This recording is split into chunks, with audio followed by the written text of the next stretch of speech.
Hello ladies and gentlemen, this is Blue Maxima. I'm going to play a game that you have never heard of. This is Millennium Soldier Expendable. I actually used to play this a lot back in the day, like when I was really young and didn't have much else to play on my PlayStation 1.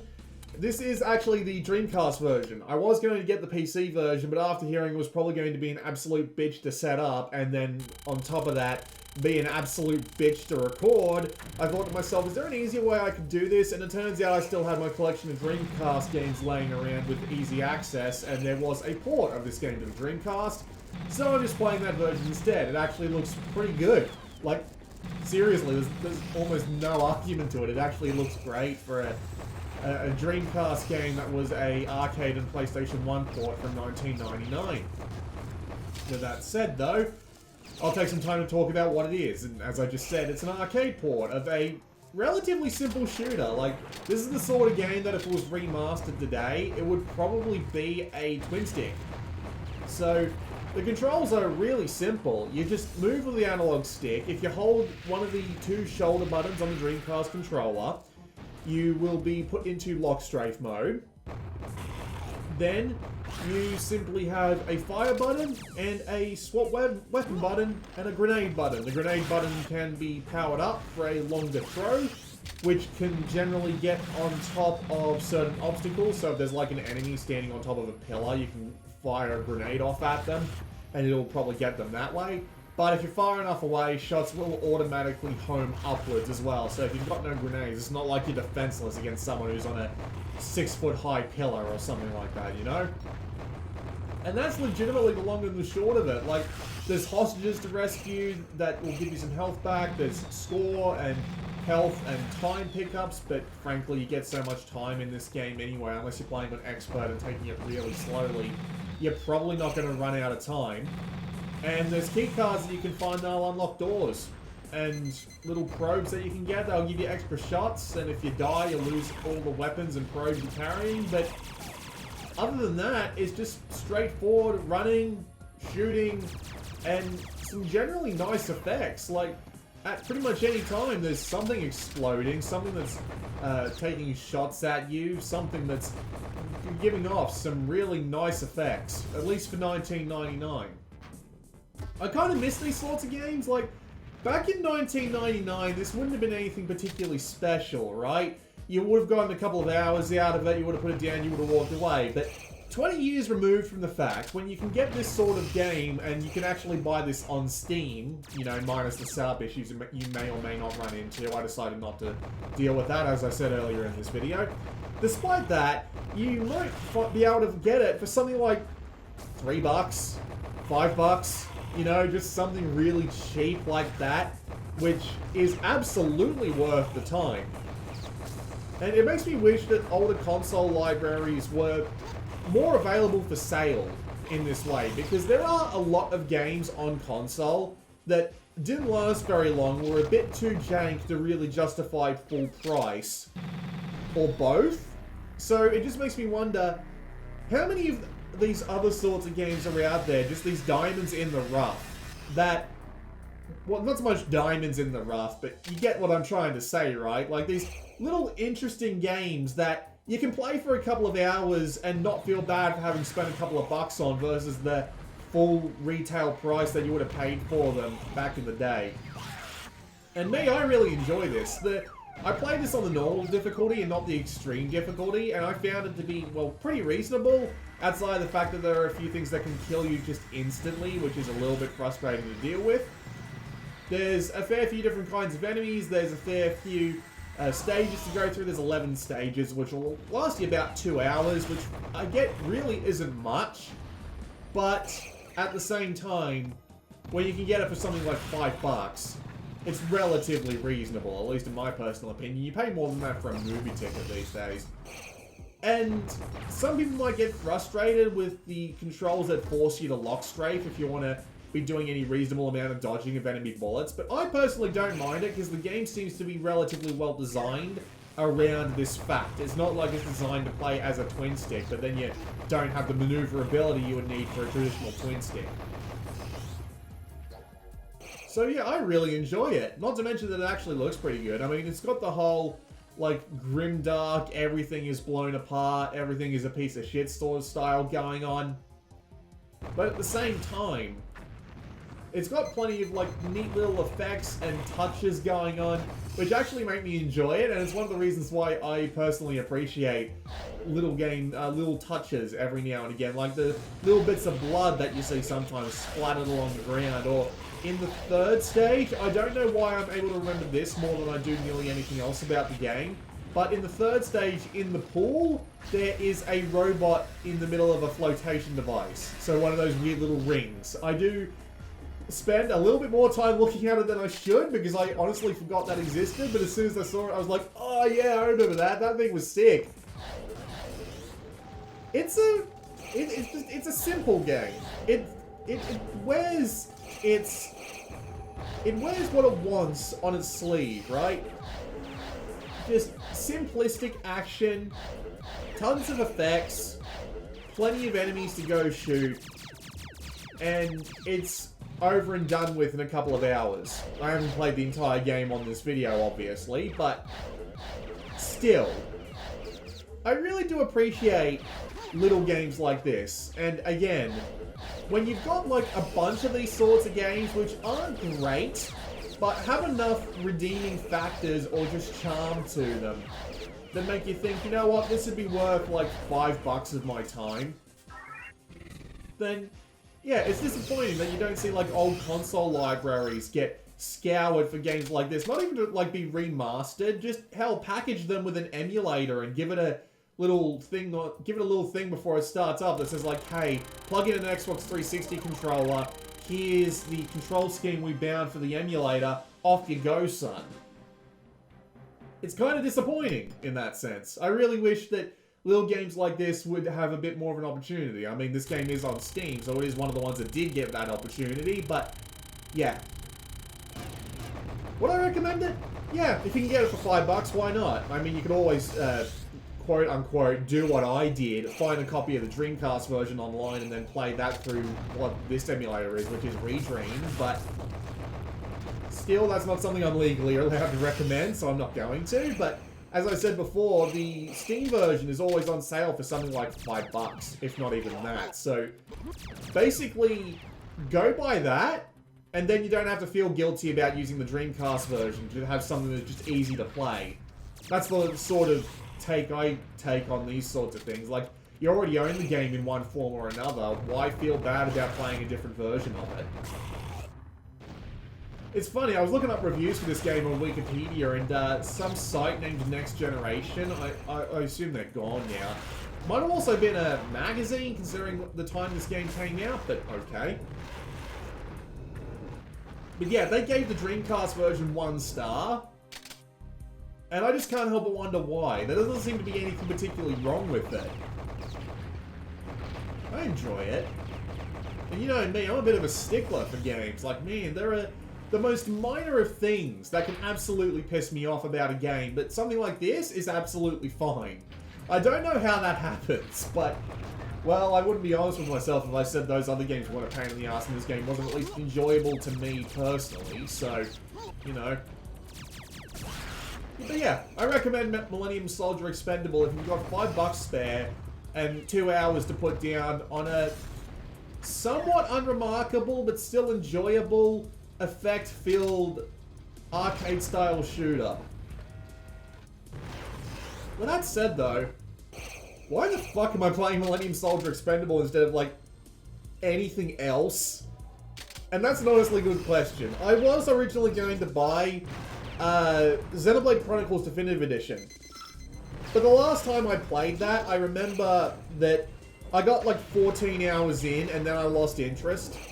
Not in the sense that I lost interest in the game itself, but in the sense that I had other things to do, and by the time I had time to come back to Xenoblade Chronicles, I thought to myself, I have no idea where I am, what I was doing, or how I played the game.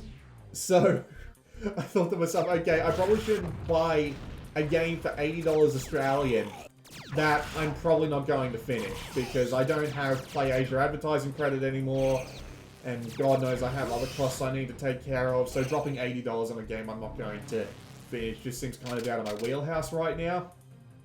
There was also another game that I was going to buy called Synaptic Drive, which was a sort of custom robo spiritual successor. But when I looked at the reviews for it on Steam, that immediately got thrown out the window. Mostly negative with 40 reviews is really bad. Like, I mean, how few people have to say that that game was worth buying to get mostly negative with 40 reviews? That is just, that's not good. Like, I find it to be personally worse than, say, mostly negative with, like, 200,000 reviews. Just as an example, right? Because, man, like, if so few people think your game is, like, worth the effort to review and then none of them like it, at least there's not something like, say, Fallout 76, where it's relatively easy to dump on it. Or it's a game where, like, they've introduced, like, an ENI cheat or something, and that can account for most of the negative reviews, right? Reasonable, but still, you're probably not going to get too much information about the game itself. When it's a niche game, when it's something that next to no people have heard of, and they're still getting absolutely terrible reviews, that is the worst of bad signs, man. So yeah, that idea kind of got scrubbed real quick. And that kind of left me with nothing to do, at least in the new releases section. And then I saw a couple of other games, but then I had a completely different aversion to those games in comparison to, say, like, you know, the Synaptic Drive, Xenoblade Chronicles. Those games in question were already covered by other big YouTubers. They were Monster Train via Northern Lion. I'm sure other YouTubers are covering these games, of course, but these are where I've heard of them, right? And there was also Gunfire Reborn, who GG Man Lives did a review on. I don't even like GG Man Lives that much, if I'm being perfectly honest with you. Just something about the way he speaks is something that just doesn't appeal to me. If you can deal with it, good for you. Feel free to enjoy his content. Me, personally, I just can't stand it. I don't know what it is about the way he presents videos, but his videos sound more robotic than mine do when I've got a script, and that just doesn't feel right to me in the remotest sense of the word. Man, you'd think after doing that for as long as he's been doing it, he'd at least sound slightly better about it. I'm not even doing a script for this video. I'm impressed that I've been able to keep it up for as long as I have without going too deep into stutter or territory, but whatever. So yeah, Monster Train and Gunfire Reborn. They've been done by other YouTubers, and there's this one thing that I've never really liked about being a YouTuber, or at least in the effort of being a YouTuber, and that is getting on the bandwagon, doing games that have become popular because of other YouTubers' efforts, because I don't want to be seen as riding the wave, so to speak. When I was only covering Vita games, I kind of had a good excuse for going for the big ones, because going for the big ones was something that I could reasonably do because I was doing every Vita game at the time. It wasn't something that was out of my wheelhouse. But now that I've kind of swapped to more general things, and that the last major title on the Vita has come out in the form of Prelude to the Fallen, and I've done a video on it, there's really not much I can say that really prevents me from getting into the argument of, like, you know, I didn't do this because of, you know, it came up on another YouTuber's video and I wanted to ride the bandwagon. I could say that that's not true, but it still feels like it. It still feels like that I'm kind of exploiting that in order to get more views for myself, and I don't like doing that, even if it means that I actually get a relatively popular video. Case in point, I did a video on Synthetic Legion Rising way back when it was on the Humble Bundle monthly subscription thing. I didn't actually like it the first time I played it, because I just couldn't get into the mechanics. It was just a bit rough around the edges and all that. And then when I got it on the Humble monthly and gave it another shot, I'm like, you know what, this is actually pretty good. I'm going to do a video on it.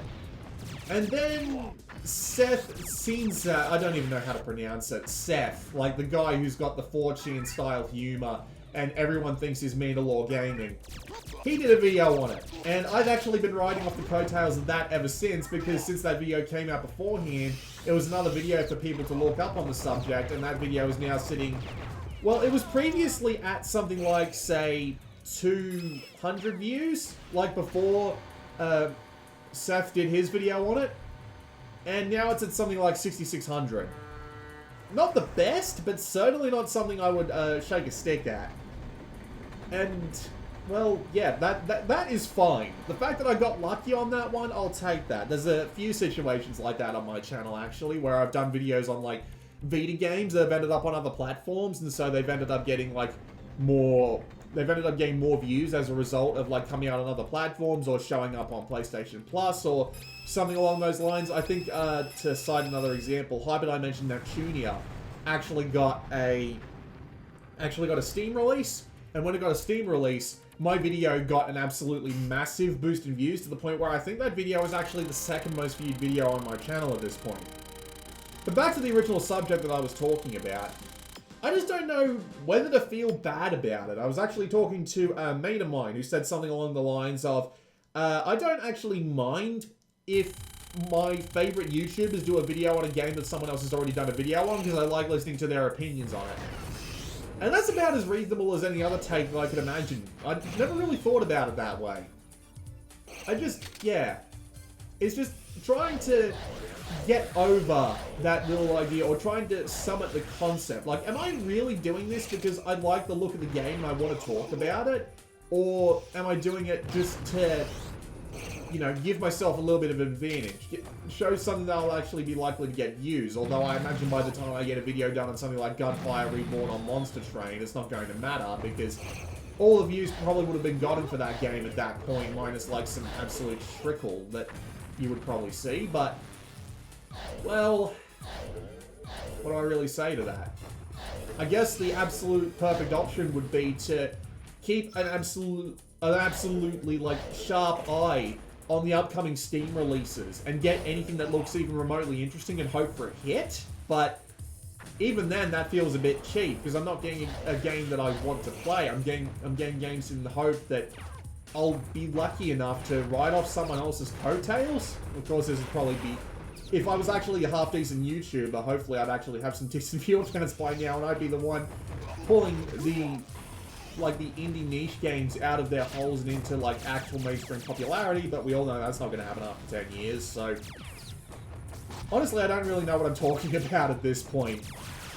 I'm just hoping that the footage of Millennium Soldier in the background is keeping you interested, because I've basically got nothing else except for, what the hell do I do at this point? Is it alright to cover games that other big YouTubers have been taking swings at? Even if it would be seen as, like, riding their coattails, you know, trying to get more popular off a popular game. Like, it's the same reason why I don't like doing videos on, like, Call of Duty games. Like, I did a video on Warzone, and the only reason I felt good about doing a video on Warzone is that that game's already been out for a couple of months, and the absolute majority of views and just, you know, general, like, mass of interest about it would have already passed by this point. So, it just makes me think, you know, is this, it just makes me think, like, you know, is this so far gone that doing a video on it will be seen as okay because I'm not trying to hop on a Call of Duty bandwagon? Yeah, I don't really know where I'm going with this. This is just kind of more of a discussion with myself trying to figure out the problem, but honestly, I'm not really sure if I have figured out a solution for it because, well, it's just a tough problem for me personally. I know it probably doesn't matter to like 90% of the people who watch this video, which is probably going to be like 80-something views, because my channel is basically going nowhere at this point. I don't really know what to do about that, if I'm being perfectly honest with you. I don't know.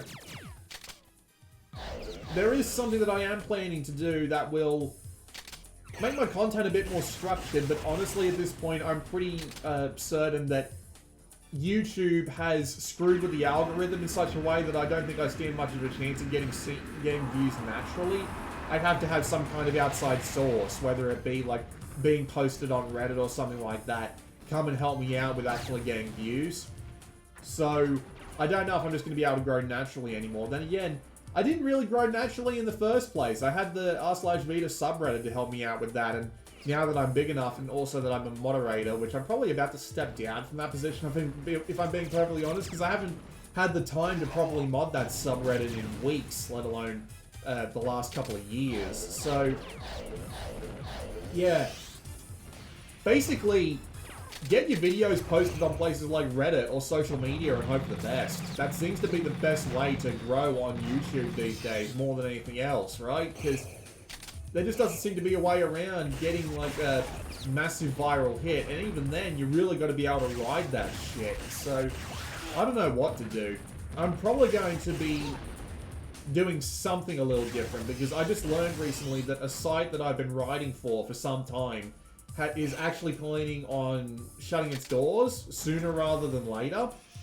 And I've got all the articles I wrote for them saved, and there's still like 15 or something that they paid me for, but never actually got around to using. So I'm thinking that I'll start turning those articles into videos. They're already properly scripted, I just need to tweak them a little bit in order to make them like more properly suited for videos, right? Like, it'll sound a bit weird if I just read out the scripts wholesale, read out the articles, I should say, wholesale, without modifying them to make more sense in a video format. But yeah, I'm probably going to be turning those into shorter but more structured videos and putting them up on the channel just as a replacement for proper content, because, well, for the next, like, month or so, there doesn't seem like there's going to be very much out in particular that's going to be interesting, at least to me personally. And until I can, like, figure out this whole problem I've got going on where games I hear about from other YouTubers or just, like, general spikes of popularity, until I can feel better, until I can justify it to myself to be able to do videos about that without feeling like I'm bandwagoning for the sake of view counts, I guess those will have to do, at least for a while. I'm going to let you watch this footage until the end of Stage 3. And I still recommend this game. I just wish I had more games like this to do videos on, but at the same time, it seems like nobody's even remotely interested in this sort of thing. Like, bloody hell, I thought Oculus Quest hand tracking would do great. Like, even, at least by my standards, I was hoping for something like 300 views on that, but no. Couldn't even get to 150 on that one. That was embarrassing. I'm not entirely sure why. I'm not... Even after 9 years, I still haven't figured out, like, what the recipe for success is, other than riding on someone else's coattails. I mean, previously it was do videos on that one thing that you always do videos on. That'll do you good, but... well, can't do that anymore. And even then, the longer I try and hold on to that, the further into obscurity I'm just going to slip. There was also one other thing that I tried to get myself more attention with, and that was a contest, actually, recently. It was a contest to do a review of a game for a major ISP here in Australia known as Telstra. And I actually did, like, one of the best videos I think I've ever done. You haven't seen it yet as of this video going live.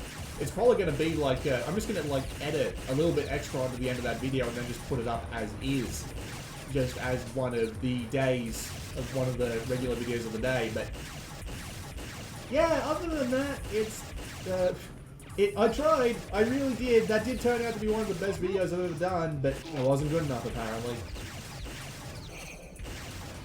Alright, I'm actually going to shut up now, considering that we're almost at the end of Stage 3, and as I said, I'm just going to cut the video off there, so... this has been Blue Maxima. I'll see you all next time.